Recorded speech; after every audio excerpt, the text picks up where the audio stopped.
Bismillah walhamdulillah wassalatu wassalamu ala rasulillah wa ala alihi wa sahbihi wa man tabi'ah huda. Amma ba'd. Anta ya faham apa yang dimaksudkan dengan jam'ut taksir?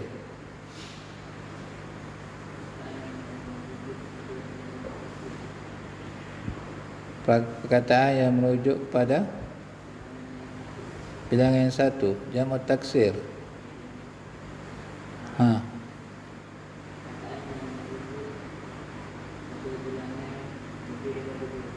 Bilangan lebih daripada dua.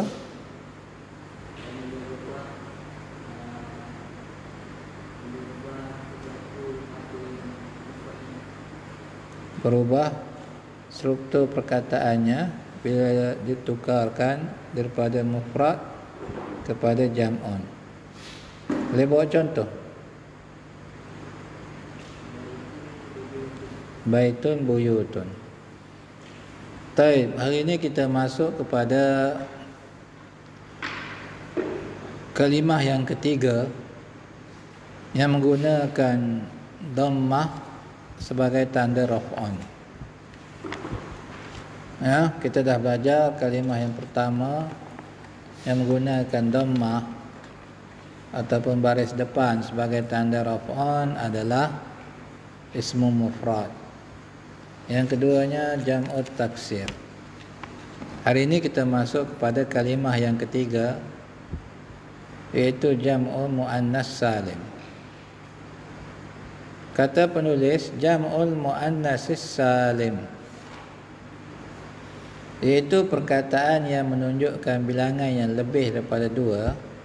Dalam bahasa Arabnya jam'un, dengan ditambahkan huruf alif dan ta. Macam mana nak dijadikan jam'un? Ditambahkan huruf alif dan ta, ya, pada penghujung perkataan ni tadi.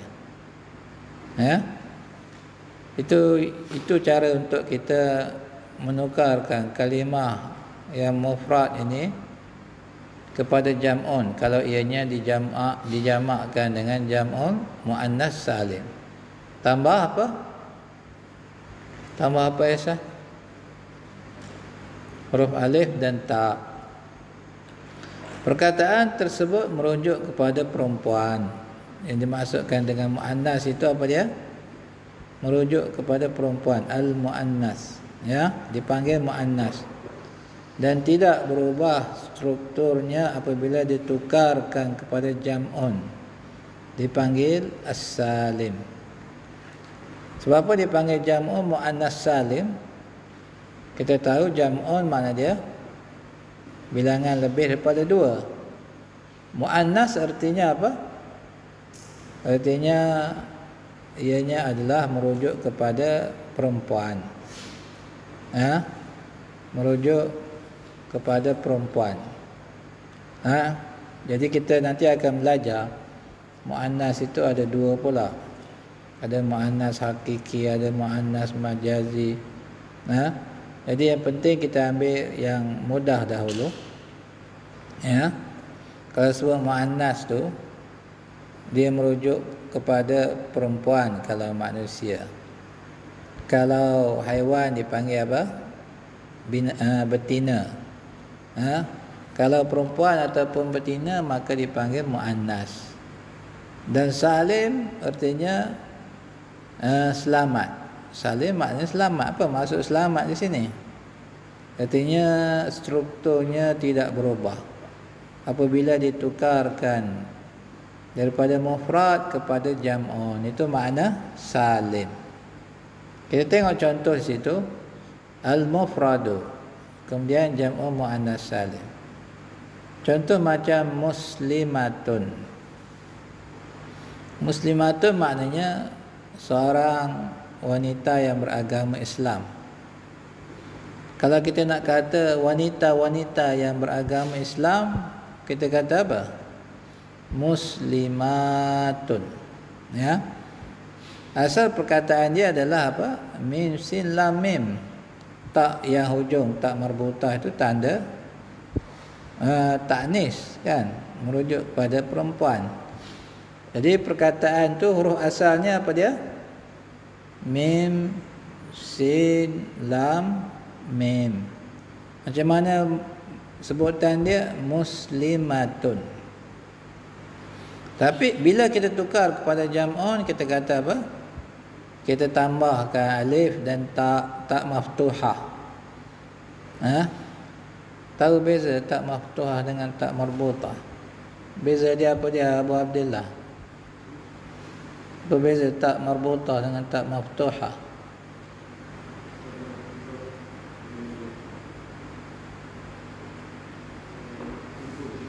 Bersimpul. Maftuhah terbuka. Tengok dekat situ antum nampaklah muslimatun yang mufrad tu tak dia dipanggil apa? Tak marbutah. Kemudian muslimatun, tak yang pada jam'u muannas salim tu dipanggil tak maftuhah. Sekarang ni kita tengok bila ditukarkan kepada jam'un, hanya perlu kita tambah alif dan ta, ya. Dan kalimah asal dia tidak berubah. Tak berubah bilangan huruf dia, tak berubah baris dia. Muslimatun jadi muslimatun. Ini yang dipanggil dengan jam'u muannas salim. Nampak? Huzaifah, antum tulis apa? Baca tengok tempat ustaz baca tu. Jangan tulis benda lain. Kam umruk ya Huzaifah? Umur anta berapa? 8. 11. Cuba tengok buku tu, tengok apa yang ustaz baca dan apa ustaz cerita, dengar elok, insya-Allah boleh faham. 11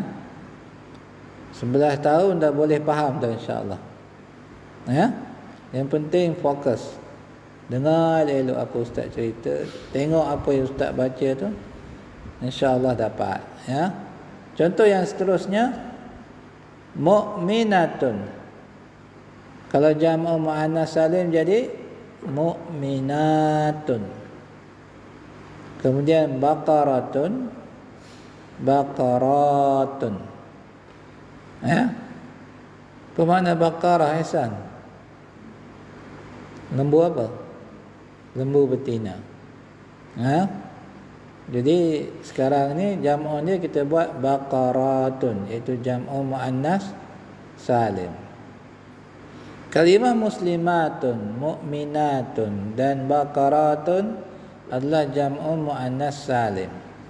Apabila kalimah-kalimah ini dan yang seumpamanya berada pada kedudukan raf'un, maka hendaklah ia menggunakan dhammah sebagai tanda raf'un ataupun alamat raf'un.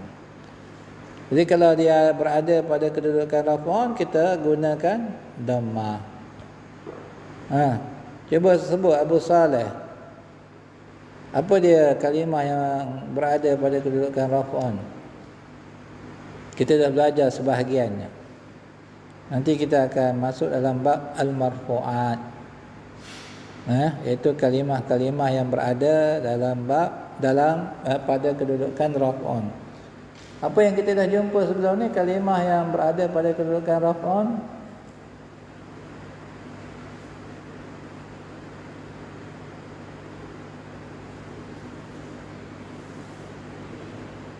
Haris, apa dia kalimah yang berada pada kedudukan raf'un yang kita dah belajar sebelum ni?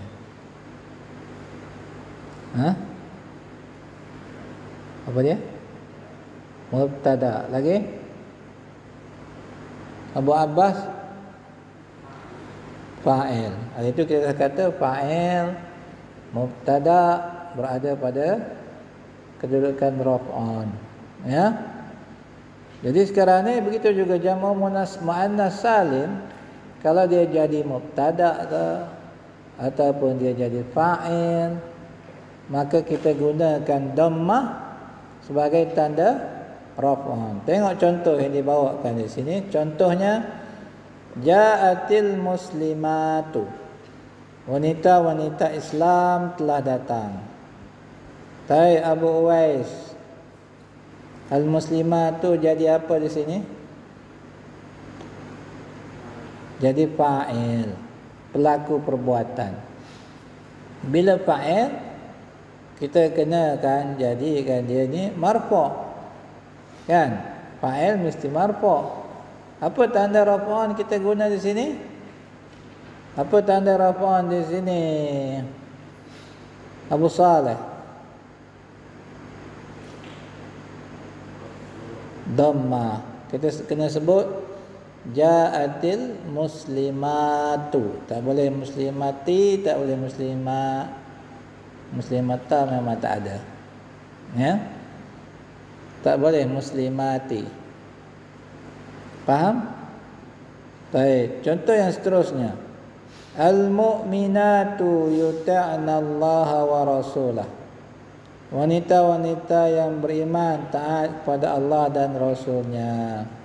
Baik, mana syahid di sini Abu Abdullah? Ha? Al-mu'minatu. Al-mu'minatu di sini dia jadi apa dalam ayat ni? Mubtada. Ha? Jadi di sini al-mu'minatu jadi mubtada. Bila mubtada ia mesti marfu'. Apa tanda rafa'an dia di sini? Abdul Rahman. Apa tanda rafa'an di sini?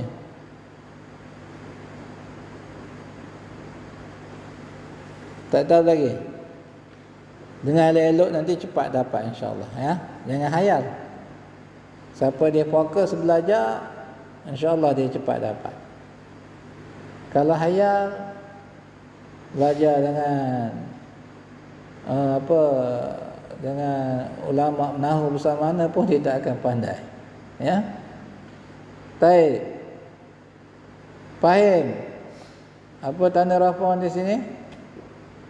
Dhamma. Kita dah kata jam'u muannas salim kalau dia marfu' tanda rafa'an dia adalah dhamma. Ya. Contoh yang ketiga, indi baqaratun simanun. Saya memiliki lembu-lembu betina yang gemuk. Sekarang ni baqaratun. Dia jadi apa di sini? Abu Hamzah. Baqaratun jadi apa? Mubtada. Ya. Bila dia mubtada dia marfu'. Tadi ustaz kata, hari tu ustaz kata mubtada duduk depan ni, kenapa duduk di tengah ni? Ya. Tahu Abdillah sebab apa? Kata mubtada ya duduk depan sekali, ini duduk di tengah. Macam mana jadi mubtada? Tahu Abu Abdillah sebab apa? Tak tahu? Apa dia? Nasita. Abu Wais dipanggil mubtada tapi muakhar, tambah muakhar artinya dikebelakangkan. Dikebelakangkan. Mubtada memang asal dia duduk depan. Ada keadaan-keadaan tertentu ia diletakkan di belakang. Ini antum akan belajar nanti insya-Allah. Dan sebahagian pada antum dah belajar dalam kitab Durus Al-Lughatil Arabiyah. Kita dah cerita dah. Antara perkara-perkara yang menjadikan mubtada itu dikebelakangkan. Ya. Yang penting di sini Baqarah dia adalah mubtada. Bila dia mubtada dia marfu'. Tanda rafa'an dia adalah dhamma. Baik, kata penulis kalimah al-muslimatu pada contoh yang pertama berada pada kedudukan raf'un kerana ia adalah fa'il bagi ja'at. Kalimah al-mu'minatu pula berada pada kedudukan raf'un kerana ia menjadi mubtada. Begitu juga dengan kalimah baqaratun merupakan mubtada akan tetapi kedudukannya dipindahkan ke belakang. Ia dipanggil mubtada muakhar. Kesemua kalimah ini menggunakan dhammah sebagai alamat raf'un kerana ia merupakan jam'u muannas salim. Ingat ya, kita letak dalam hafalan kita, jam'u muannas salim kalau dia marfu' tanda raf'an dia adalah apa dia? Adalah dhammah. Ingat. Kemudian kalimah yang keempat yang menggunakan dhammah juga sebagai tanda raf'an adalah fa'ilun mudhari'. Baik, Ihsan, apa dia fa'ilun mudhari'?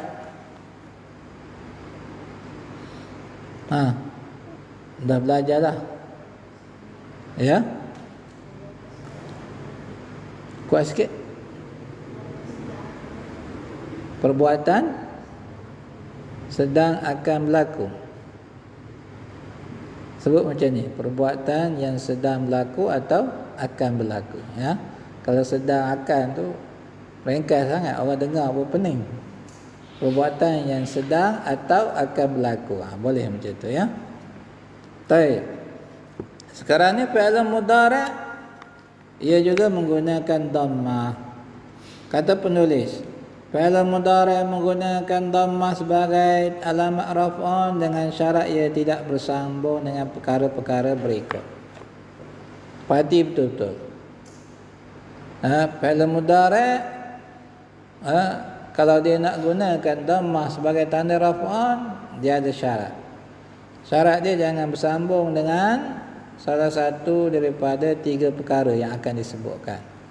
Kalau dia bersambung dengan salah satu daripada 3 perkara ini, maka dia tak gunakan dhammah sebagai tanda raf'an. Dia pakai tanda lain pula. Dia akan pakai tanda lain pula. Apa dia perkara tersebut? Yang pertamanya aliful isnain. Apa maksud aliful isnain? Artinya huruf alif yang bersambung dengan fi'il mudhari' untuk menunjukkan ada 2 pelaku perbuatan. Isnain tu maksudnya menunjukkan ada 2 pelaku perbuatan. Alif tu maknanya apa dia? Huruf alif lah. Alif tu huruf alif. Al-isnain artinya alif ini ianya menunjukkan bahawa ada 2 orang yang melakukan perbuatan. Itu dipanggil alif isnain. Isnain tu 2. Ya. Contohnya at-tiflani ya'kulani. 2 kanak-kanak tersebut sedang makan. Kalau seorang kita kata apa? At-tiflu ya'kulu. Kanak-kanak tersebut sedang makan. Kalau nak cerita 2 orang, kita akan kata at-tiflani ya'kulani. 2 kanak-kanak tersebut sedang makan. Faham semua? Jadi sekarang ni, kalau at-tiflu ya'kulu seorang, ya'kulu fi'il mudhari' dia marfu'. Apa tanda raf'an dia di sini? Dhammah. Ya'kulu. At-tiflu ya'kulu. Dia pakai dhammah. Tapi kalau bersambung dengan alif isnain, dia tak pakai dhammah sebagai tanda raf'an. Ya. Jadi nanti dia akan disebutkan nanti yang menjadi tanda raf'an, dia marfu' juga di sini. Ya'kulu marfu', ya'kulani pun marfu'. Tapi ya'kulu pakai dhammah, ya'kulani pakai huruf nun di hujung tu. Ya'kulani, nun yang baris bawah tu, ia adalah tanda raf'an bagi fi'il mudhari' ini. Kalau dia mansub, nun ni akan dibuang, nanti akan kita ceritakan. Kalau dia mansub, nun ni akan dibuang. Ya? Sebab nun ini adalah tanda raf'an. Tengok dia kata apa? Contohnya at-tiflani ya'kulani. Jadi ya'kulani fi'il mudhari'. Marfu', tanda raf'an dia adalah kekalnya nun pada hujung fi'ilun ni tadi, ya'kulu jadi ya'kulani. kekalnya nun di hujung fi'lun ini merupakan tanda raf'an. Dia tak pakai dhammah. Faham? Sebab bersambung dengan alif isnain. Mana alif isnain di sini? Haris, mana alif isnain di sini Haris? Ha? Alif isnain ni mana? Ha? Apa dia? Sebelum nun itu alif isnainnya. Ya'kulu jadi ya'kula. Alif lepas lam itu. Itu adalah alif isnain. Ni nun tu tanda raf'an. Nun itu adalah tanda raf'an, ya. Itu yang pertamanya. Kalau dia bersambung dengan alif isnain, maka dia tak guna dhammah, dia pakai tanda lain. Yang keduanya wawul jamaah. Apa yang dimaksudkan dengan wawul jamaah? Kata dia artinya huruf waw yang bersambung dengan fi'il mudhari' untuk menunjukkan pelaku perbuatan adalah lelaki yang bilangan mereka lebih dari 2, yang dipanggil dengan al-jamaah. Contohnya ar-rijalu yusalluna fil masjidi. Lelaki-lelaki menunaikan salat di masjid. Sekarang ni kalau fi'il mudhari' dia bersambung dengan waw jamaah, maka dia juga tidak menggunakan dhammah sebagai tanda raf'an. Ya, kita ambil contoh yusalluna. Abu Abbas, yusalluna ni asal dia apa dia? Ha? Yusallu asal dia.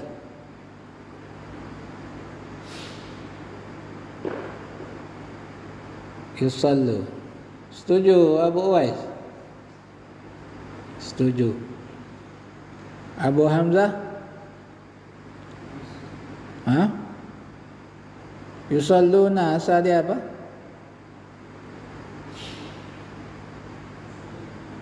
Ha?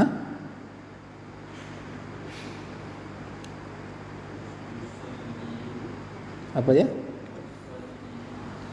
Yusalliyu. Ha, apa tu Raub?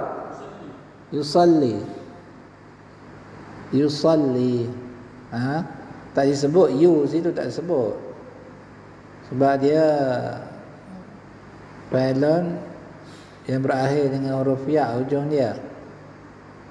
Dipanggil apa fi'il apa? Naqis. Mana fi'il naqis? La. Mada nusammiha? Mada nusammihi? Ha? Baik. Yusalluna saja yusalli. Tak payah sebut lagi lah, nanti pening kepala pula orang. Ha? Tafadhal. Asal dia yusalli. Kalau ramai yusalluna. Ya. Kalau ramai yusalluna. Jadi sekarang ni kalau yusalli, dia akan gunakan apa? Dia gunakan dhammah sebagai tanda raf'an, tapi dhammah dia muqaddarah. Asal dia yusalliyu. Asal dia yusalliyu, tapi kita sebut yusalli saja. Ya. Dhammah dia dhammah muqaddarah yang ditakdirkan. Dan kalau dia bersambung dengan waw jamaah, maka dia tak pakai dhammah dah. Kita kata ar-rajulu yusalli fil masjidi, ar-rijalu yusalluna fil masjidi. Sekarang ni waw selepas lam itu dipanggil dengan waw al-jamaah. Jadi bila fi'il mudhari' bersambung dengan wawul jamaah, ia tidak lagi menggunakan dhammah sebagai tanda raf'an. Dia pakai nun. Dia pakai huruf nun. Faham semua? Dan yang ketiganya ya'ul mukhatabah. Perkara yang ketiga yang bersambung dengan fi'il mudhari'. Jadi apa guna waw jamaah ni untuk menunjukkan apa? Waw jamaah ni untuk menunjukkan pelaku perbuatan adalah lelaki yang ramai. Ya. Pelaku perbuatan tu orang lelaki ramai. Kita kena letakkan waw jamaah bersambung dengan fi'il mudhari'. Contoh kita kata Muhammad yashrabu, Muhammad sedang minum. Kalau para pelajar sedang minum, kita nak kata macam mana? Kita kena sambungkan waw jamaah hujung dia. Jadi at-tullabu yashrabuna, at-tullabu yashrabuna, tambah waw jamaah, dan nun di hujung itu adalah tanda raf'an. Ya, nun yang di hujung adalah tanda raf'an. Nampak semua? Jadi sekarang ini kita masuk perkara yang ketiga yang menjadikan fi'il mudhari' itu dia tak menggunakan dhammah sebagai tanda raf'an, dia guna tanda lain iaitu huruf nun. Yang pertama alif isnain, yang kedua waw jamaah, yang ketiga yaul mukhatabah. Apa maksud yaul mukhatabah? Kata dia artinya huruf ya yang bersambung dengan fi'il mudhari' untuk merujuk kepada perempuan yang ditujukan kepadanya percakapan, dipanggil al-mukhatabah. Jadi ya ni bukan dia bersambung dengan fi'il mudhari' aja. Jadi kita bincang bab fi'il mudhari', kita cakap macam itulah. Nanti kita akan jumpa, akan belajar lagi ya ni juga bersambung dengan fi'il amr. Ya. Jadi sekarang ni nak bagi keterangan tentang apa yang kita bahaskan sekarang. Ya. Jadi apa yang dia maksudkan dengan ya al-mukhatabah? Huruf ya yang menunjukkan apa? Dia kata apa? Untuk merujuk kepada perempuan yang ditujukan kepadanya percakapan, dipanggil al-mukhatabah. Kalau kita nak bercakap dengan orang perempuan pakai fi'il mudhari', kita kena sambungkan fi'il mudhari' ni dengan ya al-mukhatabah. Kalau kita nak bercakap dengan orang lelaki, kita kata kita kata sebagai contohnya, madza tashrab, awak minum apa? Madza tashrabu. Sahih? Nak bercakap dengan lelaki, kita kata madza tashrabu. Kalau nak bercakap dengan orang perempuan seorang, ya, orang perempuan seorang, nak bercakap dengan orang perempuan, kita kena tambahkan ya mukhatabah dan letakkan huruf nun hujung dia sebagai tanda raf'an. Kita kata madza tashrabina, ya, madza tashrabina. Begitu juga dengan fi'il yang lain. Aina taskunina. Kalau bercakap dengan perempuan, awak tinggal di mana? Aina taskunina. Kalau orang lelaki, aina taskunu, kamu tinggal di mana? Kalau orang perempuan, aina taskunina. Begitu jugalah. Tajlisu jadi tajlisina, takulu jadi takulina, tadkhulu jadi tadkhulina. Kalau kita nak bercakap dengan orang perempuan, kita kena tambah huruf yang dipanggil dengan ya al-mukhatabah. Tengok contoh di situ. Anti tajlisina ma'a ummiki. Kamu duduk bersama ibu kamu. Mana syahid ya? Iaitu tajlisina. Kalau orang lelaki, tajlisu. Sahih? Anta tajlisu ma'a abika. Kamu duduk bersama ayah kamu. Kalau perempuan jadi tajlisina. Anti tajlisina ma'a ummiki. Jadi di sekarang ini fi'lun tajlisu dia bersambung dengan apa? Dia bersambung dengan ya al-mukhatabah. Bila bersambung dengan ya mukhatabah, dia tak pakai dhammah dah. Ya. Kata penulis, kalimah yakulani, yusalluna dan tajlisina merupakan fi'il mudhari' yang berada pada kedudukan raf'an. Dia berada pada kedudukan raf'an. Ya. Jadi macam mana kita nak tahu dia berada pada kedudukan raf'an? Ingat kaedah ni. Ya. Fi'il mudhari' itu dia berada pada kedudukan raf'an selagi mana tak dimasuki oleh huruf nasab ataupun huruf jazam. Nanti dalam bab nasbun kita akan belajar apa dia huruf nasab. Dalam bab jazmun kita akan belajar apa itu huruf jazam. Ya, yang penting kamu antum ingat dahulu bila fi'il mudhari' itu dia marfu'. Fi'il mudhari' itu marfu' apabila ia tidak dimasuki oleh huruf nasab ataupun huruf jazam. Kalau kita tengok pada ayat tu tak ada sebelum fi'il mudhari' huruf nasab ataupun huruf jazam. Kita nak buat ayat, kita tak guna huruf nasab, tak guna huruf jazam, maka secara automatiknya fi'il mudhari' itu adalah marfu'. Ya. Contoh kita kata saya sedang makan, ana akulu. Jadi terus jadikan dia marfu' sebab tak ada sebelum dia huruf nasab. Ataupun huruf jazam. Contoh dimasuki huruf nasab, saya tak akan makan. Lan akula. Jadi lan akula. Kulu jadi kula. Sebab dimasuki oleh huruf nasab iaitu lan. Itu kaedah yang antum kena ingat.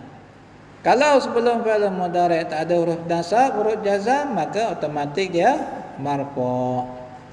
Dapat Abu Abdullah? Baik. Dia kata akan tetapi ia tidak menggunakan dhammah sebagai alamat raf'an kerana bersambung dengan alif isnain pada contoh yang pertama, iaitu yakulani, dan bersambung dengan wawul jamaah pada contoh yang kedua, iaitu yusalluna, dan ya mukhatabah pada contoh yang ketiga iaitu tajlisina. Pada keadaan seperti ini, fi'il mudhari' menggunakan huruf nun yang terletak di hujung perkataan sebagai alamat raf'an sebagaimana yang akan dijelaskan nanti. Jadi itu kita akan masuk kepada tanda yang seterusnya nanti, iaitu nun sebagai tanda raf'an, ya. Jadi dia hanya nak beritahu di sini kalau bersambung dengan alif isnain atau wawul jamaah ataupun ya mukhatabah, fi'il mudhari' ini akan guna tanda lain, bukan dhammah. Kalau tak bersambung dengan tiga perkara ini, maka dia akan menggunakan dhammah. Ana ashrabu, huwa yakulu, aliyun yanamu. Dia guna dhammah. Kalau bersambung dengan tiga perkara ini, maka akan guna tanda yang lain, iaitu nun sebagai tanda raf'an. Adapun contoh bagi fi'il mudhari' yang menggunakan dhammah sebagai alamat raf'an adalah seperti berikut. Kita tengok contoh ni. Yanamu Bakrun wa Umaru fi ghurfatin wahidah. Bakar dan Umar tidur di dalam bilik yang sama. Baik, mana syahid dia Ihsan? Syahid dia mana? Tahu syahid? Syahid tak tahu. Syahid tu yang kita nak jadikan apa? Jadikan sebagai apa poin untuk kita bahaskan, itulah. Itu syahid. Anta Haris, mana syahid dia? Yanamu. Fi'il mudhari' lah. Kita bahas tentang fi'il mudhari'. Syahid di sini fi'il mudhari'nya adalah yanamu. Yanamu di sini marfu'. Sebab apa dia marfu'? Ia tak didahului oleh huruf nasab ataupun huruf jazam. Jadi dia marfu' lah. Yanamu. Apa tanda rafu'an dia di sini? Dhammah. Yanamu. Kalau dia mansub jadi yanama. Lan yanama contohnya. Baik. Contoh yang seterusnya, yadkhulu tullabul fasla qabla muallimihim. Para pelajar masuk ke dalam kelas sebelum guru mereka. Mana syahid dia di sini, faham? Yadkhulu. Baik. Kata penulis, kalimah yanamu dan yadkhulu merupakan fi'il mudhari' yang berada pada kedudukan raf'an kerana ia tidak didahului oleh nasib. Nasib itu apa dia? Iaitu perkara yang menjadikan ia mansub. Jadi nanti atau akan belajar bab nawasibul mudhari'. Perkara-perkara yang menjadikan fi'il mudhari' itu mansub. Itu dalam bab nasbun nanti kita akan bincangkan. Sekarang ni kita dalam bab raf'an. Jadi selagi mana fi'il mudhari' itu tak dimasuki oleh nasib ataupun jazim. Apa dia jazim? Iaitu perkara yang menjadikan ia majzum. Jadi selagi mana tak dimasuki oleh nasib ataupun jazim, maka fi'il mudhari' ini marfu'. Alamat raf'an bagi kedua-duanya adalah dhammah. Tanda raf'an bagi kedua-duanya adalah dhammah. Antum kena faham istilah dahulu ya. Semua istilah tu antum kena faham betul-betul, supaya nanti bila dengar ustaz cerita, kita mudah nak kuasai apa yang disampaikan tentang kaedah-kaedah ni. Jangan nanti bila ustaz sebut nasib, alamak nasib apa dia? Jazim, apa benda jazim? Masih pening lagi? Memang nanti bila ustaz ceritakan tentang kaedah-kaedah nahwu, kalau tak faham istilah ini yang menjadikan antum keliru. Tak boleh nak ikut pelajaran nahwu ini. Jadi anak ingatkan sekali lagi, istilah-istilah mesti antum fahami betul-betul dan ingat betul-betul. Ya. Ulang kaji. Tanda raf'an ada 4, iaitu dhammah, huruf alif, waw dan ya. Semua dah hafal dah? Tanda raf'an ada berapa? Hafal 4. Abdul Rahman hafal je dulu. Kalau belum faham apa hafal dulu. Tanda raf'an ada 4. Apa dia? Dhammah, huruf alif, waw dan ya. Boleh Huzaifah hafal begitu? Orang tanya tanda raf'an ada berapa? 4. Apa dia? Dhammah, alif, waw, ya. Apa dulu gitu. Nanti insya-Allah bila kita belajar banyak kali, kita akan faham insya-Allah. Yang keduanya, kalimah yang menggunakan dhammah sebagai alamat raf'an ada 4. Ingat ya? Ada berapa kalimah yang menggunakan dhammah sebagai tanda raf'an? Ada 4. Iaitu ismu mufrad, jam'ut taksir, jam'u muannas salim dan fi'il mudhari'. Artinya kalimah yang lain mereka tak gunakan dhammah sebagai tanda raf'an. Yang 4 ni saja yang menggunakan dhammah sebagai tanda raf'an. Faham semua? Baik, yang ketiganya, ismu mufrad merupakan perkataan yang merujuk kepada bilangan objek tunggal. Kata tunggal kata dia. Artinya kalau kalimah itu menunjukkan satu objek saja, bukan 2, bukan 3. Kalau orang seorang, kalau rumah sebuah, kalau pen sebatang, itu dipanggil sebagai apa? Mufrad. Ismu mufrad. Qalamun, sebatang pen. Baitun, sebuah rumah. Dipanggil apa? Ismun mufrad. Jam'un merujuk pada bilangan objek yang lebih daripada 2. Kalau 2 kita panggil musanna, kalau 1 mufrad, dan kalau 3 ke atas dipanggil jam'un. Dipanggil jam'un. Taksir artinya berubah kalimah mufradnya apabila ditukarkan kepada jam'un sama ada barisnya atau bilangan hurufnya. Artinya berlaku perubahan. sama ada pada bilangan huruf ataupun pada barisnya ataupun pada kedua-duanya.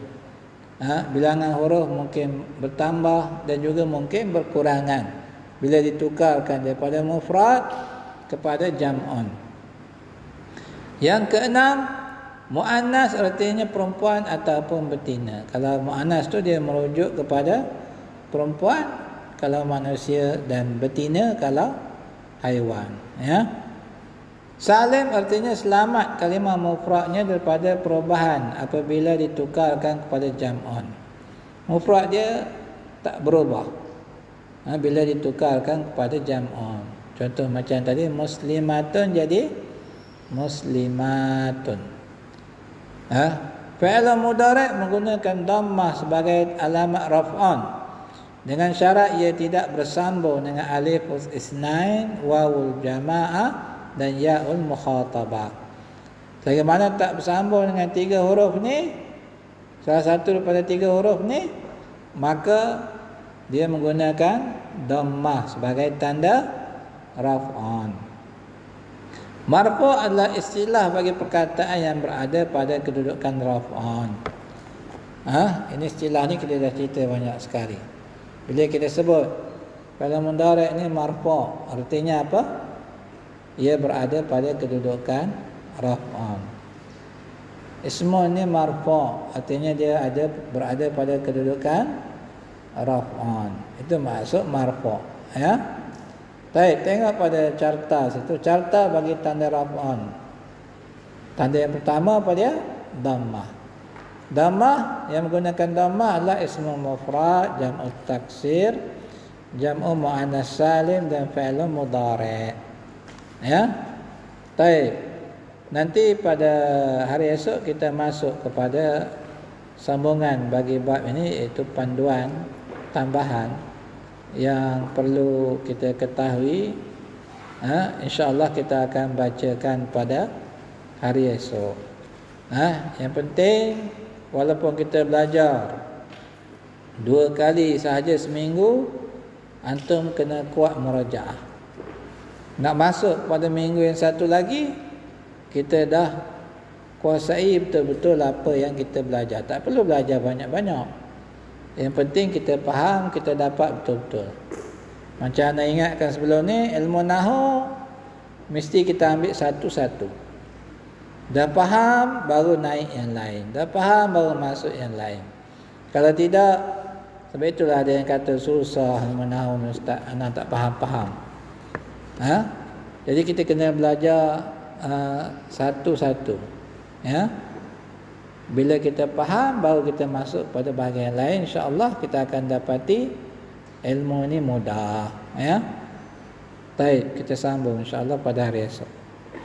Bismillahirrahmanirrahim.